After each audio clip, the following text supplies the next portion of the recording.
Human Life Review and the Human Life Foundation were founded in 1974 by my late father, James P. McFadden. In 1973, he was at National Review magazine. The Roe v. Wade decision came down, and he was absolutely shocked. Good evening. In a landmark ruling, the Supreme Court today legalized abortion.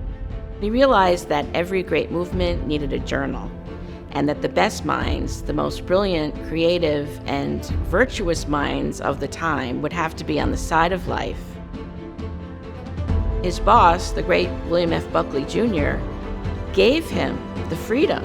And why? Because he believed in it. He believed in the mission.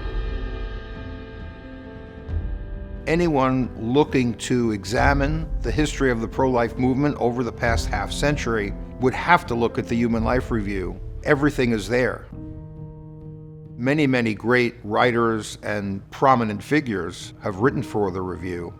Reagan's 1983 article, Abortion and the Conscience of a Nation, was an extraordinary piece. It was written by a man who used to be pro-abortion. It shows intellectual integrity and, of course, becoming a great defender of life.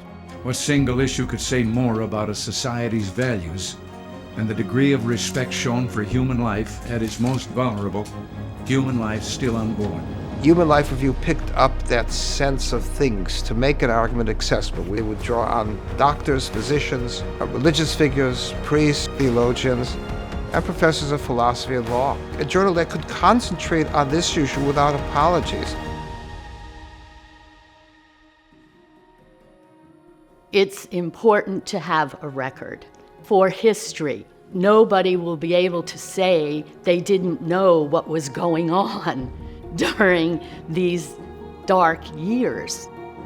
It shows that there were a substantial number of people who didn't buy into this great lie about human life. We have just received word of a decision in one of the most consequential cases before the Supreme Court in decades. Outside the Supreme Court after the landmark decision that overturned Roe v. Wade. Making the intellectual argument for the pro-life cause is even more important today because we live in a tweet culture. Everything is done to appeal to feelings and passions more than to appeal to the intellect. And so having a place where that intellectual rigor is appreciated is even more important. The Human Life Review is really about not just threats to life through medical or bioethical issues, but it's also about the human part of that human life. And that experience is really important to explore both in an intellectual way, but also in a passionate, artistic, literature focus. The Human Life Review is about light. It's about enlightening, convincing, persuading, illuminating. And it is done in a way that is passionate, but also fair, thorough, intellectually honest, compassionate. In addition to intellectually rigorous articles, Human Life Review also publishes personal stories.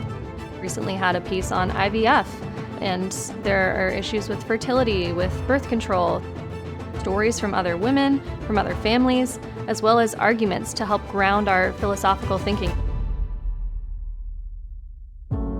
I wrote an article about how I experienced postpartum depression. I shared it with the Human Life Review. I don't think there's another place it could have been published. And I'm glad that the Human Life Review exists so it could be shared. Although the truths that the Human Life Review promotes are eternal, you constantly need to address the changing landscape in a way that speaks to current generations and hopefully persuades younger generations. As we hit this milestone of 50 years, people often ask how we've kept going. We have had a cloud of wonderful witnesses who have supported us, oftentimes in the background without public thanks. This 50 years did not happen because of one man or one woman or 10 people. It happened because of a whole lot of people. And I think the real crown goes to our supporters. They believe in us, and we would not be here without them.